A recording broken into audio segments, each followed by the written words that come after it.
After that visit, I expected my niece to come back quicker, as she thought maybe I'd tell her about something else that's nice and fluffy. However, something else took her away. Well, life is life, after all. And as she was gone for her week hanging out with her friends, I got a surprise. My nephew showed up. I didn't expect him to, as it turns out life has taken him elsewhere. And I expected him to come in and tell me all about his travels and everything, but as soon as I saw the look on his face, I was worried. I simply looked and asked, "So, why so serious?" He didn't even crack a smile, which is weird. He loves that line. But he said, "We need to talk." He talked to me about how his cousin's friends spelunk a lot, and it's a family practice that they like to do. They like to go cave exploring. It's something that their father does for work, and he takes them out to different areas. He's able to take them to caves that most people will never, ever even hear about. And since they travel a lot, it was only going to be a matter of time before something happened, and one day they found something odd. I asked him, odd as in how? I was listening very, very closely. He pulls out pictures and videos. I look in and I see a spearhead. And then the spearhead is picked up, and it looked like it was large enough to go straight into an elephant and crush its heart.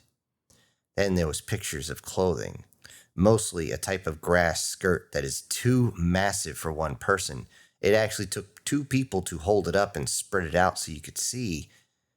And then I saw something that made me freeze. It was long, red hair. I simply turned to my nephew and said, "Okay, tell me they got back safe. Tell me that, even if you have to lie to me. Actually, no, don't lie to me. Tell me if they got back safe." He told me yes, but he wondered why I was freaking out so much. We immediately went to my office and I pulled out a file. Putting it in front of him, I said, "These folks have been around for a long, long time." He looked at the file and he was amazed. He's like, "No way. No, really?" He flipped it open and looked at the pictures. He really didn't like what he was seeing. I explained that the Younger Dryas event, the flood that reset the world, did happen. Everybody, even the scientists who want to claim it didn't happen, will say it did happen. That was actually meant to clear the land of certain creatures. Just like any other reset, they want to end certain species. I just worry about what reset's going to end all of us. But this time, it reset them, the Nephilim. They were on the top of the list of being taken out. And why? Well, the atrocities were many. He already knew what they were. The offspring of the fallen, those that came to this planet looking to assist, but when they did so, they could not slick their lust, they could not stop their gambling. The 7 sins became clear, and they started to do all sorts of horrible things. They would take all the riches, they would take all the women. They would waste everything, destroy land just to do so, leaving everyone to starve. It was horrendous. And because of that, someone else, someone much stronger than these clowns, decided enough was enough. Back then, there were grand and great forests that simply covered the land, which is most likely the reason why they believed they could destroy so much and there would always be more. There was also the great trees, the trees of life to this planet. The trees so large that all other wood of any other type would be jealous at its size. At that point, I told him how the angels had cut the trees of life and removed the great source of power, which is why most everybody, if they want to use magic, has to go through a long summoning. However, the resonance is slowly coming back. They cut these trees down, and they made sure that the actual trunks disappeared as well. This would stop these clowns from simply climbing up the trees and out of harm's way, as the flood could only get so high without collapsing the entire planet. The loss of the trees, unfortunately, halted the magic flow. This is when my nephew said, "Wait a minute, but people can use magic." I said, "Let me rephrase. It minimized it. It made it very difficult." And I once again reminded him that most have to chant, most have to focus, most have to get some sort of catalyst before they can actually use it. And yet, taking down the trees was not enough. The clowns themselves, they hid. They sealed their bunkers and stayed inside, rationing everything, sure down to the oxygen that they breathed, just like the demons of today that we call the super rich, or even someone as simple as the Viet Cong. You couldn't destroy them. They simply sealed everything off. You couldn't just drop a poison down there. It would simply sit there and eventually dissipate. All the rest were left to die. And those that didn't want to die, they hid. Those afterwards, the ones born in those bunkers, eventually decide to break out. And on occasion, a younger one, usually one only maybe a few hundred years old, would charge out of the tunnels and they would engage anyone around. Sometimes even going so far as to consume the humans, believing that any human they eat will actually give them even more strength. All they really find out is that humans are very fatty, especially the blood, especially those of us who are on diets of things that aren't exactly natural. That's when my nephew looked up and smiled and said, "Hey, I resemble that remark," as he flexed his own stomach. I continued with, there are remnants of them around, though. Not all of them turned out to be total assholes. He looked at me surprised. And I flipped over. I said, see these ones? The giants. We call them biggins. They were around for a while. Unfortunately, they were very cannibalistic because, let's face it, whatever food there is, you're going to eat.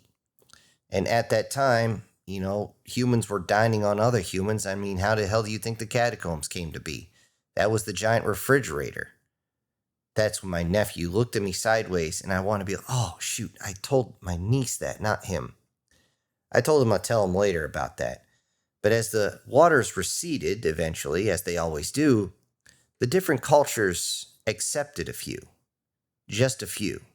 Those that would bow down to the new humans in that area.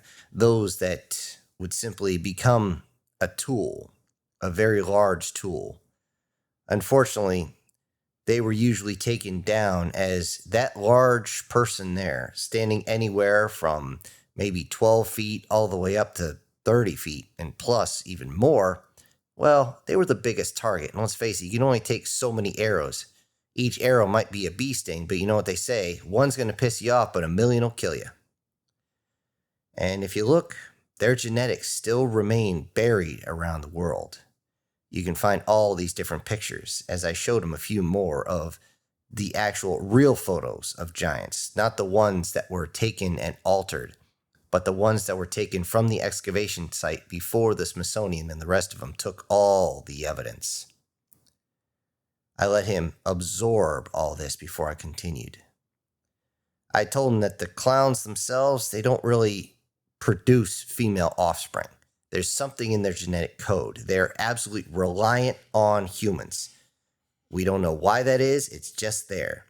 I mean, it's bad enough. They'll mate with anything. I mean, literally, they will grab anything, no matter how much it screams, no matter how much it flails, no matter how many legs it has. They're going to do that to there. And if they end up mating with a large human female, which is what they prefer, that large human female is actually sacred, protected, which is why when they're taken, they're forced upon for sure. But they eat better than most. They sleep better than most. We've gotten a few of them out. Well, at least not me. My nephew started to ask, but I thought they were violent to all humans. Most of them are, actually. They blame us for their issues. Just like those online blame others for the sins of the past, something we were never involved in. And then they just freak out. They get all pissed off, and yet they wait. The elders especially, they wait for the right time. I mean, they don't sleep like dragons. They're still moving about down there, but they're waiting until the right time to rise.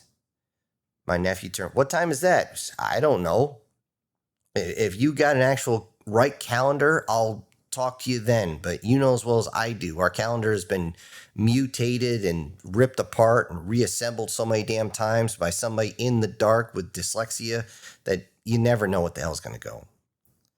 But they do live, they do survive, and they rage like hell. Oh, it's bad to see. When I said that, he suddenly focused on me, not blinking, asking me if I met one. Did I actually see any? Did I hunt any down? I told him to calm the hell down, and then I said, "Listen, yeah, I met one. And if you meet one, you are so very, very dead. That's unless you got some seriously heavy weapons on you. Because back in the day when it was just sword, spear, shield, well, these guys had a distinct advantage. But now, not so much. And yeah, let's just say this is why if you ever see a cave diver go down with a firearm, he's not going down there just for his own fun." "So you did face off against one," he said. "Yeah, I did. But not the clan in Afghanistan. No, those guys, oh dear God, I don't even know if they're still around. After that whole shebang went off, I'm pretty sure the other teams went in there and ended that crap. It's, let's just say they had enough ordnance around to make things really interesting. Well, the one I was with was in South America, in particular around the mountains of Peru." That's when my nephew looked at me sideways. "That far?" "Oh yeah, they're scattered about, at least what's left. And the tribe, for some reason, had got active down there. So we were sent to investigate. And thankfully, I remember my first unit with that jungle training. Whew, boy, did that help out a lot. Or else I would have ran out of water a long time ago. I would have drank the wrong thing. I would have ate the wrong thing. I would have stepped on the wrong thing. And then I would be in trouble. Out of all the places to be, jungle is, yeah, everything there is trying to stick you, trying to bite you, trying to poison you, trying to do whatever it can to take you down. It's crazy. And thankfully, we didn't have to just trudge through the forest, though. Why is that, he asks. Because of modern tech. Well, at least modern tech of that time. And we found the cave fairly quick. So you went in, he asked. Of course I went in. I'm not going to sit there and wait for one to come out. We don't even know how to get one out without basically blowing up half a mountain. That's what pissed off the one over there in Afghanistan. They just kept shaking and shaking and shaking. I mean, what if somebody came up and just shook the crap out of your house every time you're trying to get some sleep? You'd be pissed off too. He looked at me sideways. Said, "Well, what happened when you went inside?" "Well, we entered the cave and we found a lot of bones. A lot. It's clearly they were in there. And something else was telling us, and that was oh my God, the smell. Whew. I mean, think of one of the most rancid farts you've ever had. Mix that with basic rot and just piles and piles of shit. I mean, it's just, oh God. Ugh. It's so bad. It's enough to keep most people away.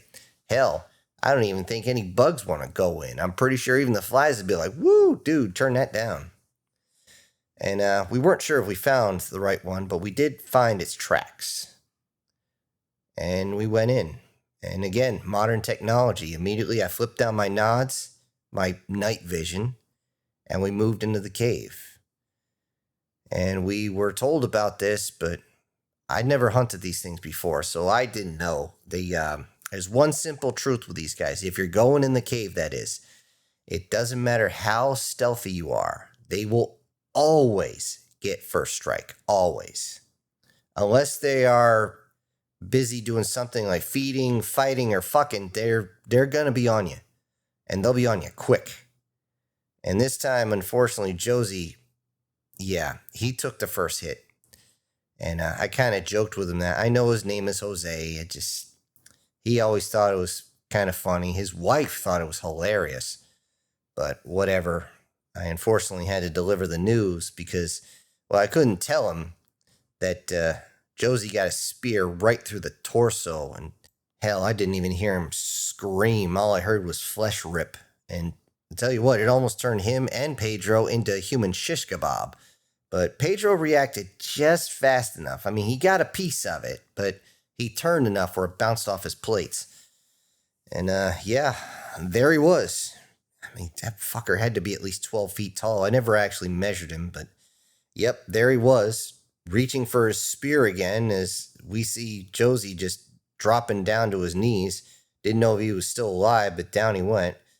And sure enough, standard red hair flailing all the way around, basically smeared with all sorts of mud and turds and everything else.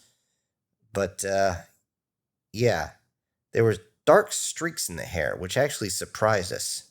I didn't have time to sit there and stare, of course, but it was odd. And this is what we know. It turns out whatever unfortunate woman was forced to be this thing's mother also gave this one some of the attributes of her. I mean, case in point, he had brown eyes instead of green or blue. He was clearly young, couldn't have been more than about 35, 40 years old. And soon after we noticed this and noticed him, well, he was very, very, very dead. Why? What? Did he have a heart attack or something? My nephew asked. No, we shot him a lot. We kept shooting. The one thing with these things is you keep shooting. You empty the magazine, you reload, and you keep shooting. And when that sucker bitch is done, I mean, the containment team hates this, but we always walk up and put one straight through the chest. Whether it's a 50 cal of a pistol or a Barrett or shotgun, whatever it is, you make sure that son of a bitch doesn't get up again. He gets a hold of you, you are very, very done. He'll crush you right into the side like Odysseus or some such crap. It's terrible. Sounds, that's gross, my nephew said. Just thinking about being squished up against the wall. Oh, you think that's bad? Sometimes they like to just grab you by the legs and snap them off. Ugh, he said. Yeah, it's worse because you're alive for a while after that. As he tried not to vomit, I continued by saying, as we found a way to drag his very, very heavy ass out of the cave, we radioed for extract. And of course they came, and the first thing they said is, must secure the package first, of course. Don't worry about our guys, worry about the package first. Well, what about Jose there? What happened to him? Oh, yeah, he died of shock before we even got that spear out of him. He was done. The spear hit him right underneath the heart. And, well, his liver was literally busted to pieces. His kidneys were okay, but anything between the liver and the large intestine was pretty much paste at that point. It was, yeah. Well, why didn't you hunt the rest of them down since you were already there? I laughed and, are you kidding me? I'm not even sure if that's even possible. Those caves go incredibly deep, and they're constantly changing because they'll just knock down a wall and dig another hole. I mean, it's crazy. I don't know how they do it, but somehow they'll dig right through granite. Some of the hardest shit they got. We've actually seen them dig caves out of diamonds before. It's nuts. And yeah, besides that, if they want to, they'll just collapse the entrance and you're done. Which, by the way, that's what we do before we leave. The problem is it's difficult. You gotta find a soft spot. And these guys, after a few centuries, are pretty good at this. So yeah, thankfully we got enough charges in. We blew the entrance. Everything collapsed, and we're done. My nephew looked down, fiddled through a few of the papers, and said, all this over a grudge? I said, yep. What's worse is the creatures of myth needed those trees that were cut down. They needed them to survive. Well, more to thrive. You know, elves, pixies, fairies, all that sort of stuff. They all used their magic, and, well, they needed the magic from the trees. Those that ran had to hide, and, you know, it's just a messed up situation. My nephew suddenly looked up. Oh, so they're out there too? I looked and said, yeah, just not in very big numbers. Very few places have been a sanctuary. I mean, there's some places over in the British Isles there where you can actually still come across some fray. By the way, don't do that. Pixies and elves are extremely rare. especially what happened after the Ottoman Empire was created and it formed and spread out. And I swear, I don't know what it is about those guys, but they insisted on hunting down all of them. And I don't want to know what happened to those that were captured. I just don't. And I'll tell you what, the fall of Rome was just the worst way to hide them. I mean, unfortunately, at that point in Rome, they had the church, and most of the non-humans are covered in those robes. That's why it was such they're draped that much, because it covers up wings or tails or scales or whatever it might be. And unfortunately, when Rome was sacked, a lot of them were discovered. And yeah, uh, I honestly, I don't think I want to get into it, because honestly, if I tell you some of the stuff I know about that, you're going to want to genocide a few very large groups. And I'd rather you'd not get that type of rage in your heart. It's not something that's fun to live with. My nephew suddenly lowered his head and said, "Oh, so they are all gone." I said, "No, but tell you what, maybe later I'll talk to you about that, because that's another file." Hello, everybody. This is Syntax. Thank you for joining me today on number 16 of The Files. Now, before I go, I need to say that today's winner is Douglas Scarborough. And I also need to send out some giant thank yous to the supporters of this channel. And they are Douglas Scarborough, Prozac and Pancakes, Brian Kemp, Erica Gem, MTF Guard, Guardian Sage, SS Demon, and Steve Ewing. Thank you all so much for supporting the channel. Everybody else, I'll see you on the next one. This is Syntax. Ejecting!